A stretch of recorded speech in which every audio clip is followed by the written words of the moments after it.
Olá, bem-vindos a mais um episódio do Connect ArchiCast, esse podcast que é produzido pelas marcas Eliane de Cortaios. Para nos acompanhar, acessa o nosso canal no YouTube. A gente também tá no Spotify para saber todas essas novidades, quando tem episódio novo, quando tem lançamentos.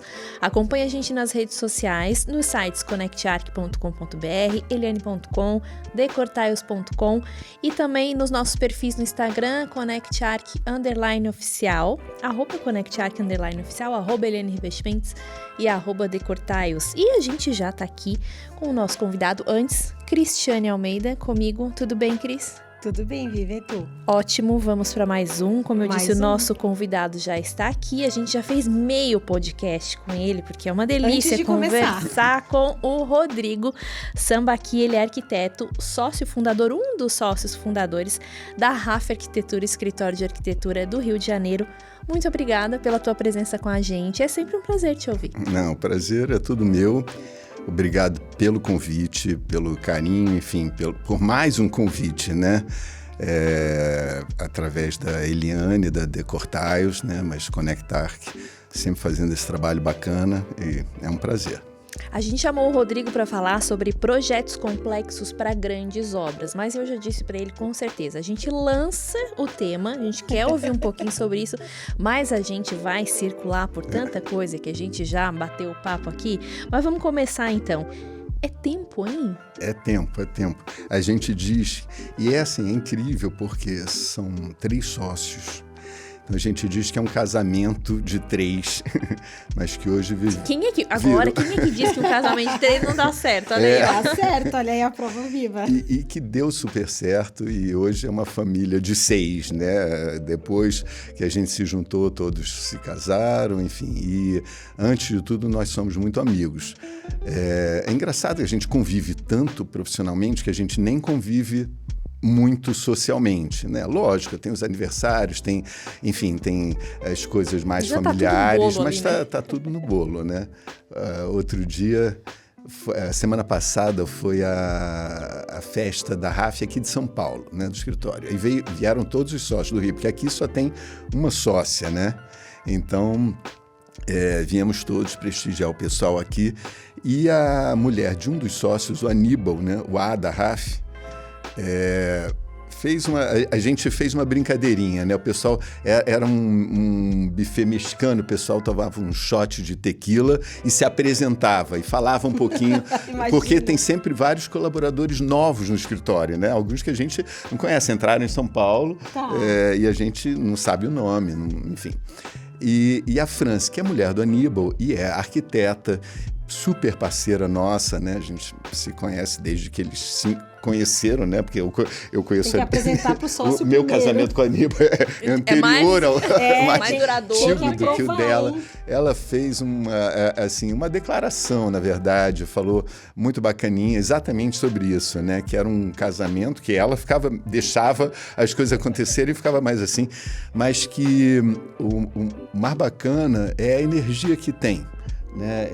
Entre os sócios, e os colaboradores sentem isso, mesmo que saiam da RAF, voltam, ficam amigos, participam, a gente convida para participar das festas de fim de ano também, e porque deu uma sintonia, se criou uma sintonia, deu uma liga, assim, nós somos totalmente diferentes, né?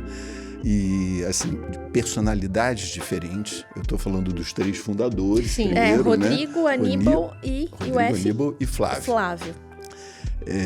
Fomos amigos de faculdade. Eu sou mais velho, 5 anos do que eles, exatamente porque eu fiz faculdade de engenharia civil antes. Depois vi que a PUC no Rio era muito voltada para obras grandes obras, era uma faculdade mais teórica. Eu queria fazer engenharia para trabalhar com arquitetura, né? Prédios, né? E era mais ligado assim em estradas de rodagem, barreiras, coisas assim. Não era o que eu queria. Então, eu fiz a faculdade quase toda, fiz vestibular para arquitetura e passei para Santa Úrsula, entrei na faculdade lá no Rio, quer dizer, passei para o Fundão, escolhi Santa Úrsula e a gente ficou amigos. E aí, no final do curso, a gente se encontrou no mesmo estágio, nos formamos juntos e disse assim, vamos juntar nossas pranchetas. Na época Foi era um destino. prancheta, não era juntar os computadores. Juntar as pranchetas, Vamos adorei juntar essa nossas expressão. pranchetas e montar um escritório, né? E foi o que a gente fez. Cada um já estava assim, por fora do estágio, com alguns clientes particulares, a gente se juntou, né? Então, isso é um pouquinho da história da RAF.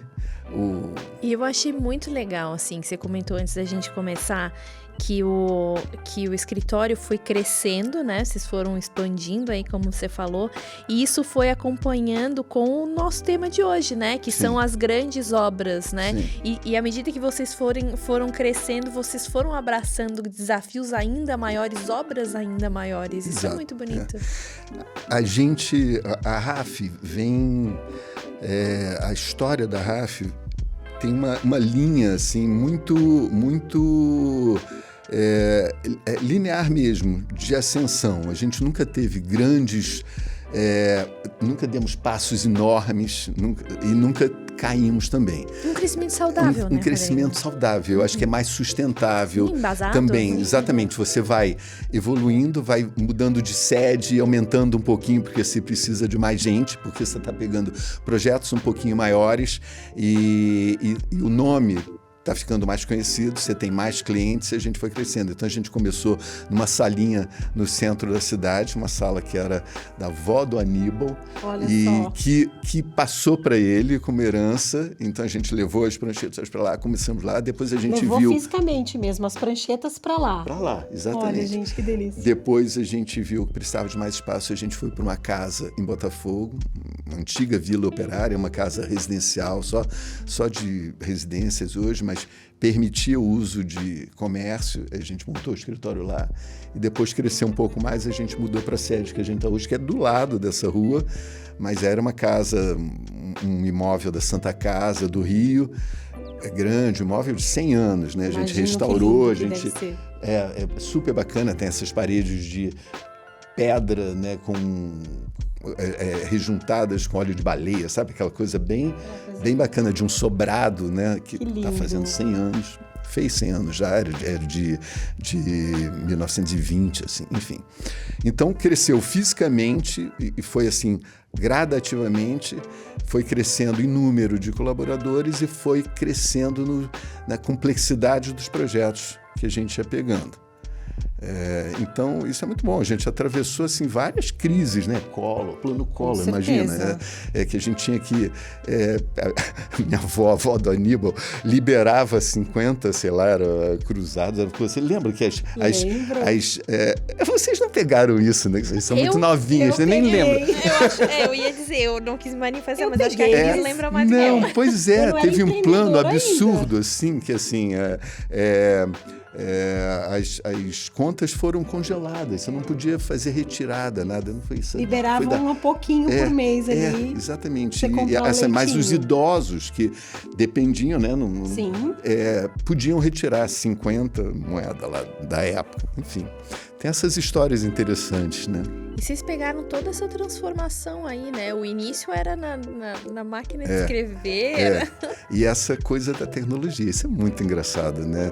Que quando a gente montou o escritório, antes da gente ter a máquina, uma maquininha Cássio, eu acho que foi o pai do Aníbal também que trouxe pra gente, nós íamos para um outro bairro, nós contratávamos uma datilógrafa profissional que trabalhava numa kitnetzinha nas Laranjeiras para bater as propostas para a gente, porque a gente não tinha secretária, né? Era uma profissão, a gente não tinha secretária, né? Então, começou dessa forma. Depois a gente ganhou essa máquina, que era uma Cássio, que era uma máquina de datilografar, mas você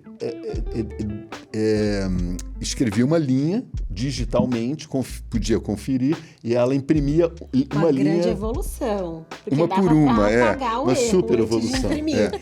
Mas mais engraçado, assim, logo no início, para montar o escritório, Linha telefônica era um patrimônio, era caríssima, custava uma fortuna, né? Você botava no inventário das pessoas, né?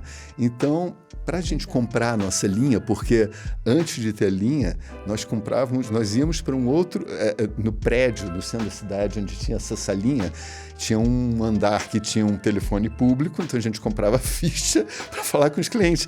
Olha a evolução, né, que a gente pegou. Hoje você, com WhatsApp, com internet, com e-mail, com video call, audio call, tudo em tempo real na tua mão, no celular. E na época a gente tinha que fazer isso. Aí compramos um telefone. E o nosso primeiro projeto, o nosso patrão, quando a gente estava, o chefe, quando a gente estava no estágio, se formando, que a gente saiu de lá, deu um projeto para a gente, já era um projeto na área de saúde, por isso a gente começou, ele trabalhava muito nessa área, daí vem um pouco não, né? Eu diria assim, a gente se especializou, ninguém fez um curso específico de arquitetura hospitalar. Nós nos formamos arquitetos e começamos a trabalhar com isso. Uma caminhada. Até porque nessa época não era muito assim, não, né? Não Hoje tinha. em dia que tem mais assim especialização em arquitetura hospitalar, mas lá para trás era meio o caminho que a pessoa ia trilhando, a expertise que ia passando de um para o outro. Exatamente, era com trabalho, assim, iluminação também não tinha um curso específico de luminotécnica. Hoje você tem vários que se formam e, né, fazem extensão, tudo, mas na época eram os arquitetos que se interessavam exatamente por uma determinada, né, especialidade e ia trabalhando, ia pesquisando, participava dos congressos e foi o que a gente fez, né? Então, mas eu estava voltando, a gente comprou a linha porque ele deu um projeto para a gente de um instituto oftalmológico e pagou à vista. Então nós pegamos o dinheiro, compramos a linha telefônica, olha só. E aí tivemos que trabalhar o projeto inteiro. E era um instituto, não era um consultóriozinho oftalmológico, não. Era um prédio com vários consultórios, exames e tudo assim. E a gente trabalhou para pagar a nossa linha telefônica. E depois aí veio o fax, aí depois eu comecei a usar o CAD, era o CAD número 9. E eu fiz... Eu não peguei esse, não. 9. Eu nem sei que número. Ela olhou para mim. O meu primeiro, a gente entregando a idade aqui, o meu primeiro foi o CAD R14, tá? Não foi o 9. Pois é. Veio logo depois, né? Eu acho. Veio, 14 veio logo depois, né? E hoje a gente com o BIM, né? Aí fazendo tudo em modelo, né? Que você não precisa... Antes do CAD, a gente desenhava na prancheta, né? Em papel manteiga e papel vegetal. A gente normografava. Isso também é uma coisa que, assim, nenhum dos meus... Esse eu nem conheço. Colaboradores sabem o que é, né? Aquelas reguinhas com as letrinhas, com as fontes e uma aranha, que a gente chama que você põe um pinozinho na régua e o outro com a canetinha de nanquim. E normografava. Era uma trabalheira tremenda. Era uma trabalheira. Ainda bem que as grandes obras vieram depois, que imagina vocês fazerem não tinha gigantesco. Mas tinha, né? Não, exatamente. A obra do metrô de São Paulo, por exemplo, os primórdios ali do metrô de São Paulo, foi tudo desenhado à mão, certo? Pois é. Não, imagina, né? Possível né? Mas imagina o desafio, né? Brasília, né? Você pensa em... mas aí eram equipes enormes. E o tempo, né? O problema é que o tempo era outro, né? Sim. Hoje você Hoje em pega... dia tudo numa velocidade alucinante. Vocês começaram como? Fazendo que tipo de projeto? A gente já começou fazendo, como RAF, a gente já começou fazendo na área de saúde, né?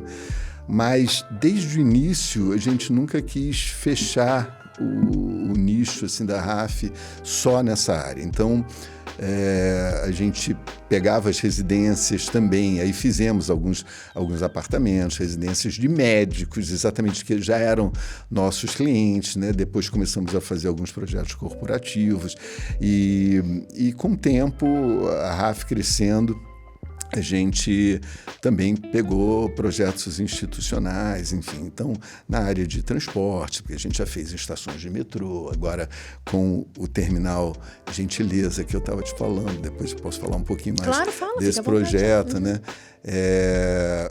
A única coisa que a gente nunca fez muito, fizemos alguns restaurantes, porque a gente tinha também, começando com saúde, você tinha toda dentro essa coisa dos de espaços, né? da nutrição, de cozinhas industriais, essas coisas. Então a gente sabia fazer. E a gente gostava também de interiores, né? De fazer design. Então a gente fez alguns restaurantes, a gente só não fez retail, assim, lojas não era muito a nossa praia. Chegamos a fazer algumas, mas paramos. E o residencial, como eu te disse, Vivian, é só quando a gente não podia deixar de fazer, porque a gente faz projetos grandes, né? E projetos institucionais, projetos corporativos, mercado imobiliário. E quando você faz a residência, você é meio que assim, é uma escala muito diferente, né? Assim. Não, e eu quase acho que como... é o recreativo deles, eu acho, né? Não sei. Não, e assim, você tem a esposa do médico, ou ela é a sua cliente, né?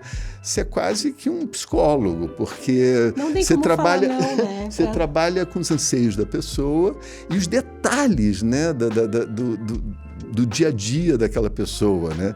Então é engraçado assim que fazendo desses projetos interiores, eu estava fazendo algumas obras maiores assim, e a gente detalhou toda a marcenaria, tudo. E aí ela me liga e diz assim: mas Rodrigo, o papel que a gente vai botar no lavabo. Então eu saio do escritório e vou com a cliente, porque eu sou assim, né? E a pessoa. No projeto residencial, a cliente quer você como titular do escritório. Não quer trabalhar com... Né? Assim, vou numa loja de tecidos e papéis, escolher o papel de parede do lavabo dela. Então é difícil. Eu conheci uma arquiteta esses dias que ela disse que a cliente pediu que ela acompanhasse em casa porque ela não sabia como trocar a capa da almofada. Porque a arquiteta afofava as almofadas de um jeito que ela gostava mais. É isso. Como desapega agora dessa relação. Na verdade, é um serviço, né? É bem importante, porque assim, ó, a gente fala de arquitetura, a gente fala, né, de projeto, e é muito legal, é incrível.